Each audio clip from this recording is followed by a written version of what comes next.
প্রত্যেক চন্দ্র মাসের প্রত্যেক চাঁদের মাসের 13, 14, 15 এটাকে আইএমএ 20 বলে।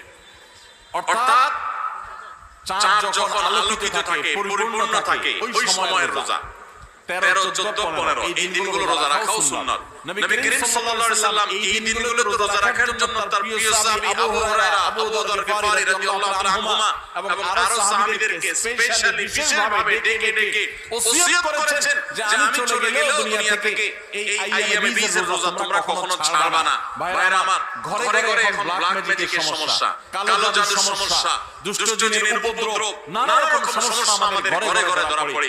এগুলো থেকে বাঁচার জন্য নিজস্ব সেফটি সিস্টেমের মধ্যে দুইটা সেফটি সিস্টেম যদি আপনি মেইনটেইন করেন, ইনশাআল্লাহ আল্লাহ আপনাকে হেফাজত রাখবে। এর একটা হলো রাসূলুল্লাহ সাল্লাল্লাহু আলাইহি ওয়াসাল্লামের সকাল এবং সন্ধ্যায় যে দোয়াগুলো তিনি পড়তেন, ওইগুলো আপনি নিয়মিত পড়বেন। এই সম্পর্কে আমাদের ছোট্ট একটা